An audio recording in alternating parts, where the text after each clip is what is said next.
Shalom Bapak Ibu yang diberkati Tuhan. Saya percaya kita dalam keadaan sehat-sehat. Mari kita berdoa sebelum kita mulai.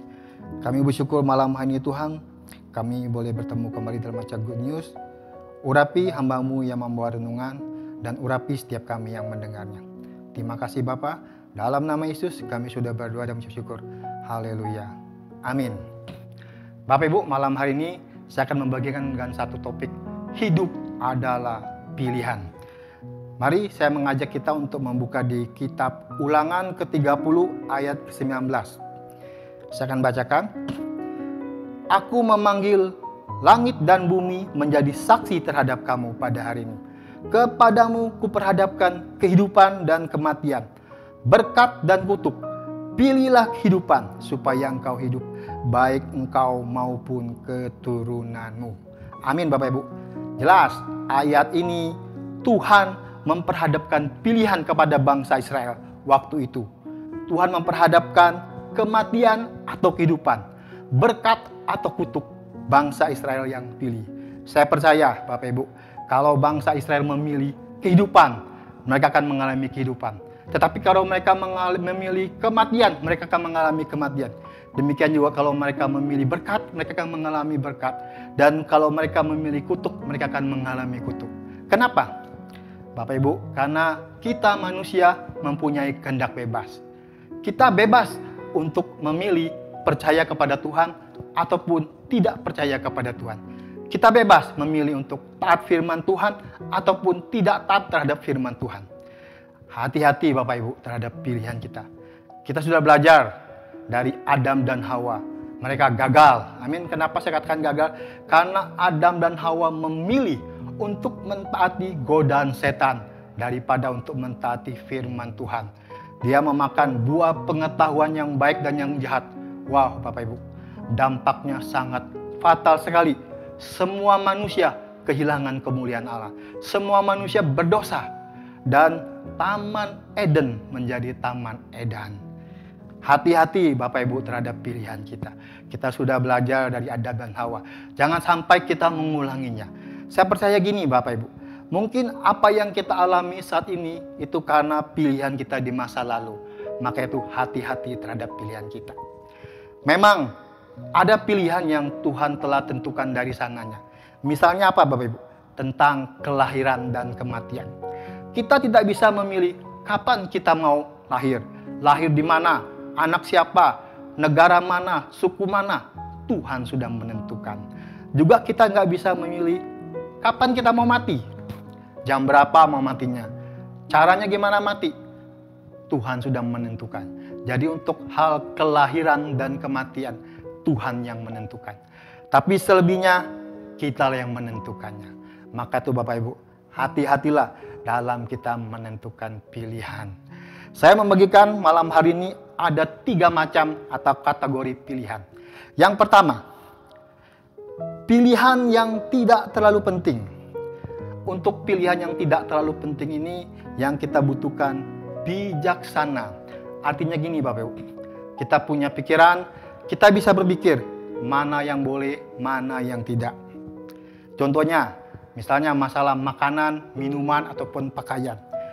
Contohnya, mengenai makanan. Kalau kita yang punya ada penyakit kolesterol tinggi, janganlah kita makan yang berlemak tinggi, ataupun yang santan-santan seperti gulai atau babi panggang atau seafood saudara. Kenapa? Itu kolesterolnya sangat tinggi. Kalau kita terus makan begitu, wah, bukan gak kemungkinan kita akan kena stroke Bapak Ibu, dan kita akan cepat ke surganya. Misalnya kalau kita ada diabetes, makanlah yang pahit seperti pare, yang pahit-pahit, brotowoli, bagus. Jangan makan yang manis-manis seperti gulali, susu soda kental manis, ataupun teh manis, ataupun Coca-Cola, Fanta. Jangan Bapak Ibu. Kita harus bijaksana. Misalnya tentang memilih pakaian. Nah, seperti kita misalnya mau ke gereja. Bapak-bapak pakai yang sopan. Amin. Ke gereja jangan pakai sendal jepit. Jangan pakai celana kolor pendek. Pakai yang sopan.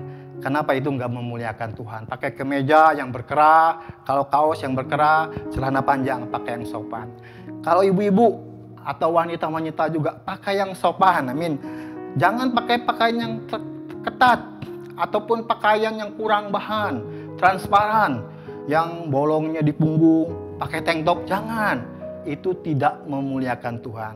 Ibu-ibu, perempuan, bertobatlah. Itu tidak sopan. Amin. Pakailah pakaian yang sopan. Itu pilihan yang pertama, pilihan yang tidak terlalu penting. Yang kedua, pilihan yang penting. Untuk pilihan yang penting ini, Bapak Ibu, yang kita butuhkan adalah hikmat Tuhan. Kita mesti berdoa, minta hikmat Tuhan. Amin. Contohnya, misalnya kita memilih, adik-adik memilih sekolah penting buat masa depan. Mau sekolah di mana? Mungkin mau kuliah di universitas mana? Penting, berdoa, minta hikmat Tuhan. Saya percaya Tuhan akan menuntun. Itu penting buat masa depan. Oh, mungkin buat kita yang mau berusaha wira swasta, kita mulai berdoa, minta hikmat Tuhan. Kira-kira usaha apa ya yang di tengah pandemi ini tetap eksis, tidak terpengaruh sama COVID-19. Saya percaya Tuhan akan memberi hikmat. Terus apa lagi? Memilih pasangan hidup. Penting Bapak Ibu. Kenapa? Jangan sampai kita udah menikah menyesal. Jadi sebelum menikah berdoa, minta hikmat Tuhan. Siapa yang menjadi pasangan kita? Sangat penting. Karena setelah kita menikah, pasangan kita nggak bisa ditukar. Bukan HP bekas Bapak Ibu. Kenapa? Setelah kita menikah, sampai kematian memisahkan kita. Maka tuh sebelum menikah, berdoa. Minta hikmat Tuhan. Jangan sampai kita salah pilih pasangan. Itu pilihan yang kedua, pilihan yang penting. Sekarang pilihan yang ketiga, pilihan yang sangat-sangat penting. Untuk pilihan yang sangat penting ini, yang kita butuhkan keputusan. Karena pilihan ini yang menentukan kita ada di kekekalan di sorga selama-lamanya. Kalau enggak, menentukan kita ada di neraka selama-lamanya. Maka itu untuk pilihan yang ketiga yang sangat-sangat penting yang dibutuhkan adalah keputusan. Saya membacakan satu ayat di kitab Yohanes 14 ayat 6. Bunyinya begini Bapak Ibu. Kata Yesus kepadanya, "Akulah jalan, kebenaran dan hidup. Tidak ada seorang pun yang datang kepada Bapa kalau tidak melalui aku." Wah, luar biasa ayat ini Bapak Ibu.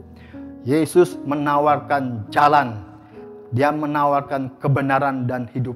Karena dia katakan hanya dialah satu-satu jalan ke sorga. Tidak ada orang pun yang sampai kepada Bapa di sorga kalau enggak melalui Yesus. Wah, luar biasa Bapak Ibu. Kenapa saya katakan hanya Yesus jalan ke sorga? Karena Yesus asalnya dari sorga. Dia yang punya sorga. Dia tahu jalan ke sorga. Maka itu dia berani. Di ayat ini dikatakan, "Akulah jalan, kebenaran, dan hidup." Amin. Saya percaya ini pilihan sangat penting Bapak Ibu. Kalau kita tidak memilih Yesus, kita tidak akan ada di sorga selama-lamanya. Bersyukurlah malam hari ini Bapak Ibu yang mendengar good news ini, yang sudah percaya kepada Yesus. Ada jaminan di sorga. Tapi bagi Bapak Ibu, saudara-saudari yang belum percaya Yesus, malam ini kesempatan. Ambil keputusan. Karena ayat ini jelas katakan, hanya melalui Yesus satu jalan-jalan ke sorga. Tidak ada jalan lain ke sorga.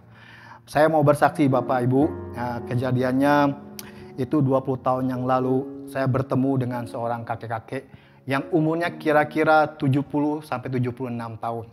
Ketika saya bertemu kepada kakek tersebut, Bapak Ibu, tiba-tiba Roh Kudus berbicara kepada saya, sampaikan kepada dia bahwa akulah jalan, kebenaran, dan hidup. Suruh dia percaya kepada Yesus, ada jalan ke sorga. Bapak Ibu, saya mentaati suara Roh Kudus yang berbicara kepada saya. Saya samperin kakek tersebut, saya berkata, "Kek, ada apa? Saya mau berbicara tentang apa? Saya mau berbicara tentang Yesus." Saya bilang, "Kakek, malam ini berdoa. Roh Kudus berbicara keras dalam hati saya supaya kakek harus percaya kepada Yesus. Ada jalan ke sorga. Malam ini kakek percaya minta pengampunan. Saya percaya ada jaminan ke sorga." Kakek ini mengangguk, "Oh Yesus, Yesus," ya gitu. Saya bilang, "Kakek ingat malam ini berdoa Bapak." Saya tidak menyumpai kakek ini meninggal Bapak Ibu. Tapi setelah saya sampaikan itu pesan dari Roh Kudus kepada kakek ini supaya untuk dia percaya kepada Yesus, saya tinggalin kakek tersebut. Besok paginya Bapak Ibu, saya sangat dikagetkan. Kenapa? Ternyata kakek tersebut yang saya sampaikan tentang Injil meninggal dunia Bapak Ibu. Saya ditelepon sama teman saya Sinse, di mana kakek tersebut mau bertemu Sinse. Teman saya ini berkata kepada saya, "Kamu apain kakek kemarin meninggal dunia?" Wah, kaget Bapak Ibu. Ternyata sebelum kakek tersebut meninggal dunia, Tuhan mempertemukan dengan saya. Supaya saya menyampaikan ada jalan ke surga. Tanpa Yesus, dia akan ada di neraka selama-lamanya. Saya tidak tahu kemana kakek itu ada, tapi saya percaya kalau kakek itu mengambil keputusan malam itu untuk percaya Yesus, dia ada di sorga bersama-sama dengan Tuhan Yesus. Seandainya dia menolak apa yang saya beritakan, dia menolak Yesus, dia akan ada di neraka selama-lamanya. Bapak Ibu, sekali lagi pilihan yang ketiga sangat-sangat penting. Jangan main-main. Pilihlah Yesus, ada jalan ke sorga. Kalau tanpa Yesus akan ada di neraka selama-lamanya. Sekali lagi Bapak Ibu, keputusan ada di Bapak Ibu, saudara-saudari. Mau percaya Yesus atau tidak, itu pilihan di tangan Bapak Ibu, saudara-saudari. Mari kita mau berdoa. Kami bersyukur malam hari ini Tuhan, kami boleh belajar. Hidup ini adalah pilihan. Kami belajar malam ini ada pilihan yang tidak terlalu penting, pilihan yang penting, dan pilihan yang sangat-sangat penting, di mana kami harus mengambil keputusan untuk percaya kepada Engkau. Yesus satu-satunya jalan ke surga. Terima kasih Bapa, biarlah apa yang kami dengar firman Tuhan ini boleh menjadi kekuatan bagi setiap kami yang mendengarnya. Terima kasih Bapa, dalam nama Yesus kami sudah berdoa dan mengucap syukur. Haleluya, amin. Selamat malam Bapak Ibu, Tuhan Yesus memberkati.